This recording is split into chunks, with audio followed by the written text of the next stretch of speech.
3rd episode کے شروع میں وہ لوگ سارے پلیئرز کو گاڑیوں میں ایک فورٹ پر جمع کرتے ہیں۔ وہاں ان کے پیچھے وہ پولیس آفیسر بھی آ رہا تھا اور وہ ایک گاڑی کے نیچے چپک جاتا ہے۔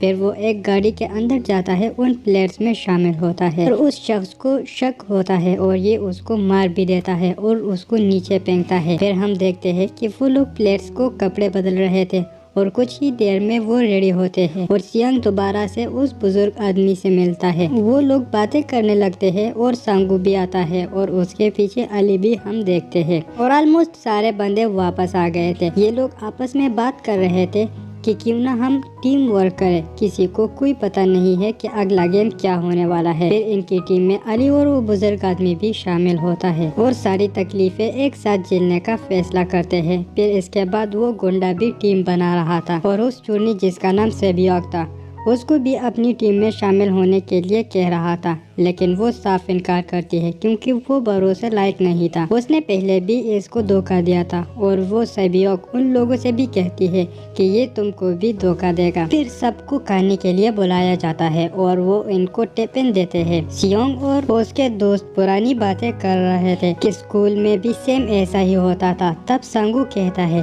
کہ ہم پرانی باتیں کر ہی رہے ہیں تو گیس کرو کہ اگلا گیم کیا ہونے والا ہے، کیونکہ ان کو یقین ہو گیا تھا کہ یہ سب ہم سے وہی گیم کھلوا رہے ہیں جو ہم نے بچپن میں کھیلے تھے، لیکن کوئی بھی یقین سے کوئی گیم سلیکٹ نہیں کر سکتا۔ اب کھانے کے بعد سارے آفیسروں کو کمرے میں بھیجا جاتا ہے اور وہ پولیس آفیسر بھی اس میں شامل ہو گیا تھا۔ وہ یہ معلوم کر رہا تھا کہ میرا بھائی کہاں پر ہوگا اور اس جگہ کے بارے میں وہ میسیجز کے ذریعے کسی کو بتا بھی رہا تھا۔ رات کو وہ لڑکی بہت زور سے چلا رہی تھی کہ مجھے باتھ روم جانا ہے اور بہت چلانے کے بعد وہ شخص مان جاتا ہے اور اس کو جانے دیتا ہے۔ پھر اس کے ساتھ اور لڑکی بھی آتی، مطلب سیبیوک بھی آتی ہے۔ وہاں جا کر یہ معلوم کرنا چاہتی ہے کہ نیکسٹ گیم کیا ہوگا، تو یہ اوپر جاتی ہے اور وہاں دیکھتی ہے کہ وہ لوگ چینی پگھلا رہے تھے۔ پھر نیچے آتی ہے اور ہال میں یہ اس دوسری لڑکی کو بتا رہی تھی اور ان کی باتوں کو سانگبو سنتا ہے اور صبح سیبیوک سے پوچھتا ہے اور وہ بتاتی ہے کہ وہ لوگ چینی پگھلا رہے تھے۔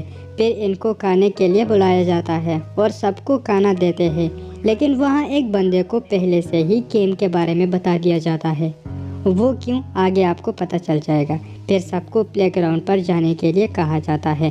وہاں ان کو بتا دیا جاتا ہے کہ یہ 4 شیپس ہیں، اسکوائر، امبریلا، اسٹار اور ٹرائنگل۔ ان میں سے ایک شیپ سلیکٹ کرو۔ سانگبو کو تو پتہ چل جاتا ہے کہ یہ کون سا گیم ہے۔ وہ سوچ رہا تھا کہ بچپن میں وہ لوگ چینی پگھلاتے تھے اور پھر اس پر شیپ بناتے تھے اور پھر ان شیپ کو نکالتے تھے، جبکہ یہ تو ایک ٹیم تھا اور سانگبو کیپٹن تھا۔ سب ان سے پوچھتے ہیں کہ کیا کرنا چاہیے تو وہ جھوٹ بولتا ہے، تو وہ بتاتا ہے کہ گیم کے بارے میں کسی کو پتہ نہیں ہے اور اگر سب ایک ہی شیپ چوز کرتے ہیں تو کیا پتہ سب مر جائے۔ میں تو ٹرائنگل چوز کرتا ہوں اور تم لوگ بھی ایک چوز کر لو۔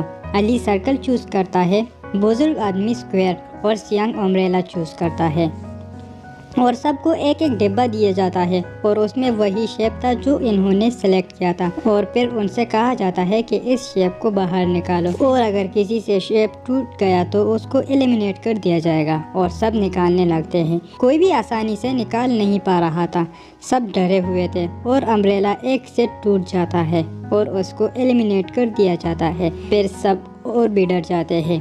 پھر ایک اور لڑکی سے ٹوٹ جاتا ہے اور اس کو بھی ایلیمینیٹ کر دیا جاتا ہے۔ پھر بہت سارے پلیئرز کو ایلیمینیٹ کرتے ہیں۔ سانگبو تو آسانی سے شیپ نکالتا ہے اور وہاں سے باہر جاتا ہے۔ سیبیوک نے بھی ٹرائنگل سلیکٹ کیا تھا، وہ بھی باہر جاتے ہیں اور جس نے بھی ٹرائنگل سلیکٹ کیا تھا وہ تو باہر آسانی سے جاتے ہیں اور اس کے بعد علی بھی شیپ نکالنے میں کامیاب ہو جاتا ہے کیونکہ اس کا سرکل تھا وہ بھی کافی مشکل تھا اور سیانگ بہت ڈر گیا تھا اور اس کے پسینے چھوٹ رہے تھے اور اس کا پسینہ شیپ پر گرتا ہے اور وہ تھوڑا سا پگھل جاتا ہے۔